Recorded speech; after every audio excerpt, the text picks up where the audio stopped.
যে রাত পার হবার পরেই কাল থেকে শুরু হবে যে বিএনপির এই বিপুল বিজয়ের নেপথ্যে কি, কি কারণ ছিল? আমি মধ্যরাতে আপনাদের সঙ্গে একটু কথা বলি। কালকে হয়তো অনেকে নানাভাবে আমার থেকেও অনেক গভীর বিশ্লেষণ করবেন। আমি ক্ষুদ্র জ্ঞানে একটা কথা বলি। বাংলাদেশ মহা বিপর্যয়ের হাত থেকে বেঁচে গেল। কেন বলছি জানেন? মানুষ খুব ১৭ মাসে তারা বুঝতে পারছে যে একটা অনিশ্চিত গন্তব্যে বাংলাদেশকে নিয়ে যাওয়া হচ্ছে এবং এই নিয়ে যেতে তার মাথার উপরে ধর্মের টুপি, আধিপত্যবাদ বিরোধী টুপি, যত রকম মানে কি বলে ভালো, ভালো কথা আছে আপনাকে খুব রোমাঞ্চিত করবে।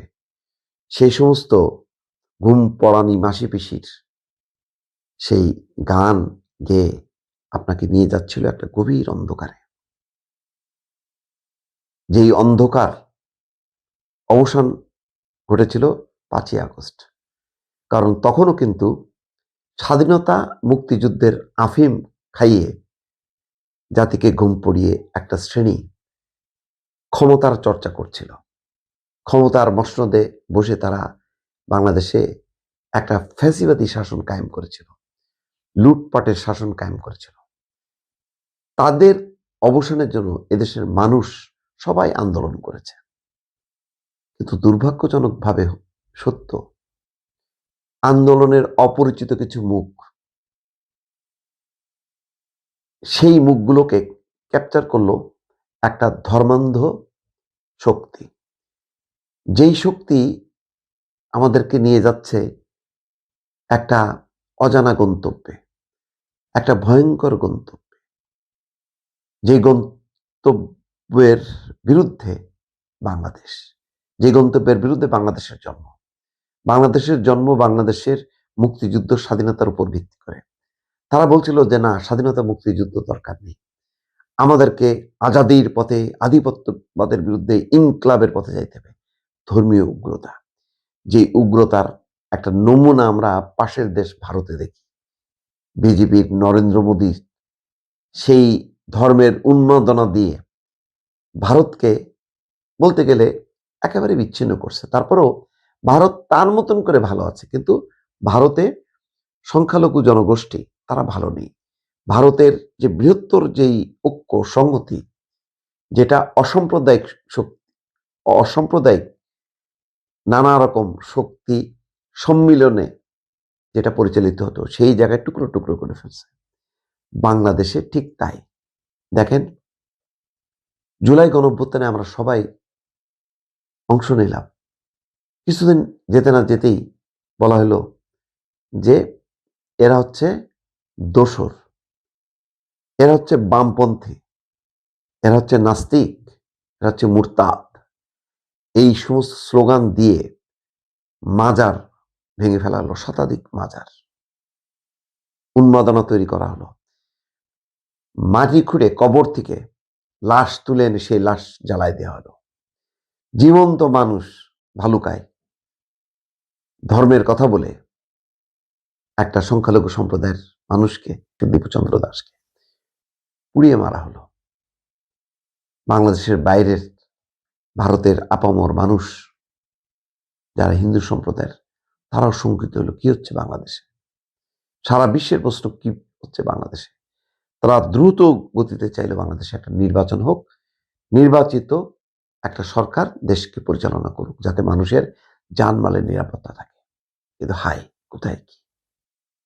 একটা কয়েকটা ছাত্র সংসদের নির্বাচন হলো, সেখানে ছাত্র শিবির জয়যুক্ত হলো, বললো যে আমরা দলীয় রাজনীতি ক্যাম্পাসে প্রবেশ করতে দেব না। কিন্তু তারা কি করলো? এই নির্বাচনে ঘিরে সবাই নেমে গেল মাঠে। আরে বাপরে, দলীয় মানে কি? দাঁড়িপাল্লায় ভোট দিতে হবে বলে বলে বলে হলো।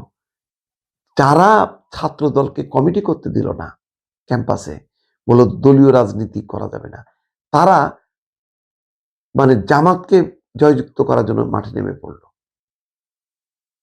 চিন্তা করছেন? এবং কি ভয়াবহতা! এদের নেতৃত্বে প্রথম আলো অফিস জ্বালায় দেওয়া হলো, টেলিস্টার, ছায়ানট, হাদির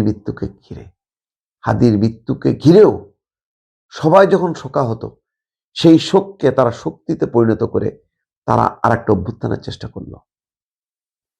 ভোটের 5 দিন আগে যমুনাকে ঘেরাও করে তারও একটা উন্মাদনা তৈরি করা হলো, যাতে ঢাকার তরুণ সমাজ বা লাখো লাখো মানুষ এসে জড়ো হয় এবং বলে যে নির্বাচন দরকার নেই। এই যে বলছে না, ইন্টারিম, তুমি যেও না, নির্বাচন হবে না। মনে আছে এই কথাগুলো? হাদির হত্যার বিচারের সাথে এই বক্তব্যের মিল আছে? মিল আছে। কারণ তাদের উদ্দেশ্য ছিল ওই বক্তব্যের মধ্য দিয়ে একটা নৈরাজ্য তৈরি করা। কারণ তারা জানে ফলাফলটা কি হবে। সমস্ত ষড়যন্ত্রকে উৎখাত করে আবারও সেই সেনাবাহিনী দেশকে রক্ষা করলো। আর এই সেনাবাহিনীকে একটা পক্ষে টুকরো টুকরো করতে চাইল। আওয়ামী লীগ বাংলাদেশের মুক্তিযুদ্ধ স্বাধীনতার চেতনাকে বিক্রি করে ক্ষমতায় থাকতে চাইল, আর এরা জুলাই চেতনাকে বিক্রি করে তারা নৈরাজ্যের দিকে বাংলাদেশকে ঠেলে দিতে চাইল। দুই অপচিন্তা, দুই অপশক্তির বিরুদ্ধে বাংলাদেশের জনগণ বুঝতে পেরেছে যে না, বাংলাদেশকে একটা গণতান্ত্রিকভাবে শাসনতান্ত্রিক পথে পরিচালিত করতে হবে। আজকে তার পক্ষে রায়, মনে রাখবেন, তার পক্ষেই রায়। সুতরাং গত 16-17 মাসের এই সনদ ওই সনদ, এ সমস্ত সব বোগাস। সংস্কার তার নিজস্ব গতিতে চলবে। বাংলাদেশের প্রধান রাজনৈতিক দল যারা আজকে বিজয়ী হলো, তারাই সংস্কারের জন্য গত 3-4 বছর ধরে তারা প্রস্তাবনা করছে। তাদের সংস্কারটাই বাস্তবায়িত হবে। আর বিচার, অবশ্যই বিচার হবে, বিচারের মতন হবে, কিন্তু বিচারের নামে কোনো দলকে নিষিদ্ধ করা যাবে না। দলকে নিষিদ্ধ করে আপনি আখের গোছাবেন, গণতান্ত্রিক শক্তির ভেতরে লুকায় থেকে তাদেরকে খুঁজে খুঁজে খাবেন, সেই সুযোগ আর সম্ভবত দেয়া হবে না। সুতরাং বিচারের জায়গায় থাকবে, রাজনীতির জায়গায় থাকবে। রাজনৈতিক অধিকারকে হস্তক্ষেপ করা যাবে না। আমি যদি আমি একটা শক্তিকে রিপ্রেজেন্ট করি, আমাকে সেই স্বাধীনতা দিতে হবে, গণতান্ত্রিক স্বাধীনতা, যাতে আমি মত প্রকাশ করতে পারি, আমি কথা বলতে পারি, আমি লিখতে পারি। আজকে সেই অধিকারটা পক্ষে রায় আসলো। এখন অনেকগুলো রাজনৈতিক চ্যালেঞ্জ কিন্তু বিএনপির কাঁধে। বিএনপি এককভাবে বলেছে সরকার গঠন করবে, কিন্তু বিএনপি কিন্তু একা না।